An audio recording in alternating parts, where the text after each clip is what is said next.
Guys, vous avez vu le titre, j'ai récemment vécu une situation très difficile que j'ai envie de partager avec vous. Pourquoi? Parce que premièrement, limite c'est thérapeutique et deuxièmement, je suis convaincu que ça peut aider plusieurs d'entre vous. Mais juste avant, remettons les choses en perspective. Tu sais, lorsque je me suis finalement décidé de vous faire cette vidéo, parce qu'à la base, j'étais pas très chaud à l'idée, j'ai commencé à avoir des pensées qui allaient plus ou moins tous vers la même direction, c'est-à-dire des concepts universels de la vie, comme par exemple, le bonheur est un sentiment éphémère et non un état de vie, mais deux personnes exactement dans les mêmes circonstances. Pour l'un, ses pensées et ses croyances peuvent créer une véritable mine d'or, tandis que pour l'autre, c'est l'autodestruction, un sabotage total. Il y a environ 8 semaines, j'ai décidé d'aller jouer au basket pour la première fois depuis très longtemps.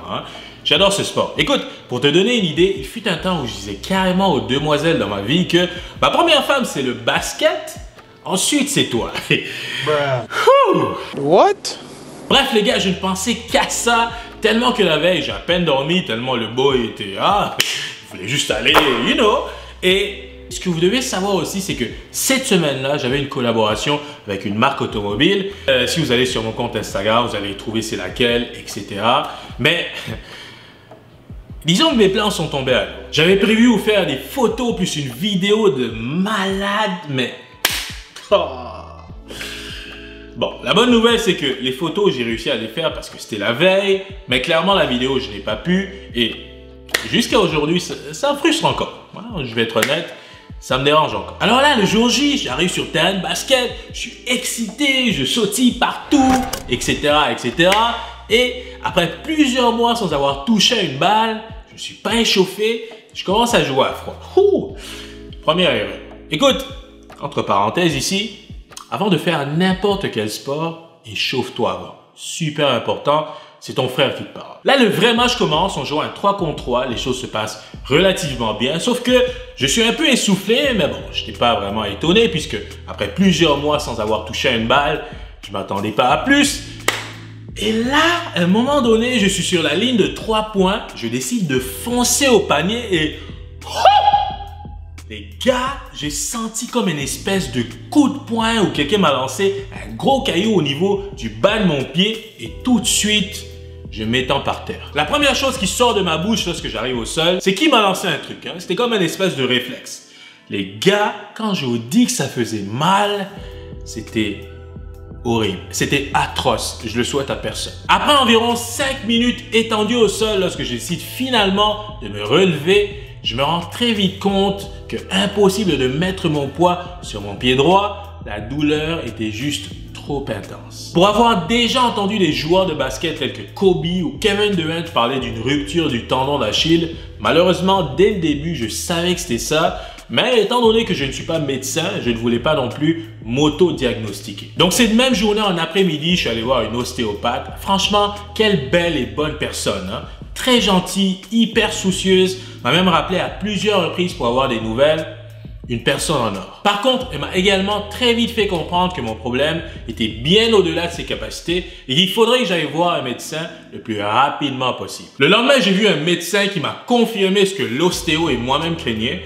C'était bel et bien une déchirure du tendon d'Achille. Pour vous mettre en perspective, je suis passé du gars hyper athlétique la veille à « Oups! Tu dois marcher en béquille, mon gars. » Pas vraiment facile à accepter. 2 jours plus tard, je me suis fait opérer. Dieu merci, tout s'est très bien passé. Et depuis, je récupère lentement mais sûrement. Et c'est ce qui m'emmène au point numéro 1. Le premier sentiment ou la première question qui a commencé à m'habiter lorsque tout ça est survenu, c'est pourquoi ça m'arrive à moi, Qu'est-ce que j'ai fait pour mériter ça? Messieurs, comme vous pouvez sans doute imaginer, au départ, c'était hyper difficile à accepter. Dans la mesure du possible, je suis quelqu'un qui s'efforce de faire le bien autour de moi. Je travaille hyper fort, hyper dur pour ce que j'ai. Donc, je comprenais juste pas pourquoi ça m'arrivait à moi. Je suis quelqu'un qui, je pense, a un esprit très cartésien. J'aime bien essayer de tout rationaliser. Je veux savoir et contrôler tous les aspects de ma vie. Et cette situation qui m'a échappé ne faisait juste pas de sens dans ma tête. Mais après une mûre réflexion, j'en suis venu à la conclusion que parfois, certaines situations difficiles se présentent à nous, peut-être pour nous protéger d'une autre situation encore plus pénible et plus difficile. Si mon tendon, qui clairement était déjà assez fragilisé comme ça, s'était déchiré pendant que j'étais au gym, avec des poids sur moi, en train de squatter par exemple, mais ça aurait été quoi? Je pense que tant que tu as envie, tu réfléchis et que c'est une situation qui se traite, tu restes gagnant. Numéro 2, les avoir su. Après la phase des pourquoi ça m'arrive à moi, c'était la phase des avoir su. Avoir su que c'est ce qui serait arrivé cette journée-là, jamais je ne serais allé jouer au basket. Tu sais quoi? Je comprends, on passe tous par là, je suis passé par là, mais reste tout de même que ça ne change absolument rien. Tu as le droit de te sentir comme tu te sens, prends le temps qu'il faut, mais par contre, n'oublie pas une chose. Ne laisse pas tes sentiments dicter tes prochaines actions, tes prochaines décisions. C'est bon? Numéro 3, blâmer les autres pour ton malheur. Tu sais, aussi con et stupide que ça peut sembler, j'ai eu des moments de faiblesse où je blâmais carrément d'autres personnes pour mon malheur. Mon ami qui m'a invité à aller jouer au basket, l'hôpital, les infirmières, les médecins, alors que ultimement, c'est ma responsabilité. Ultimement, c'est ma faute. C'est moi qui ai décidé de commencer à jouer au basket sans m'étirer, sans m'échauffer. Ultimement, c'est moi le coupable. Messieurs, quelqu'un qui ne prend pas ses responsabilités dans la vie ne va nulle part. C'est un pauvre loser. Limite, c'est comme cambrioler une banque pour après blâmer la police de t'avoir arrêté. On s'entend que c'est con.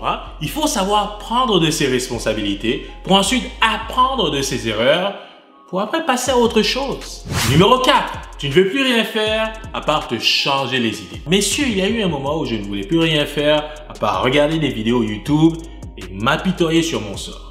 Je sais, c'est pathétique. Encore une fois, tu as le droit de te sentir comme ça. C'est tout à fait normal, parce qu'après tout, tu vis une situation très difficile.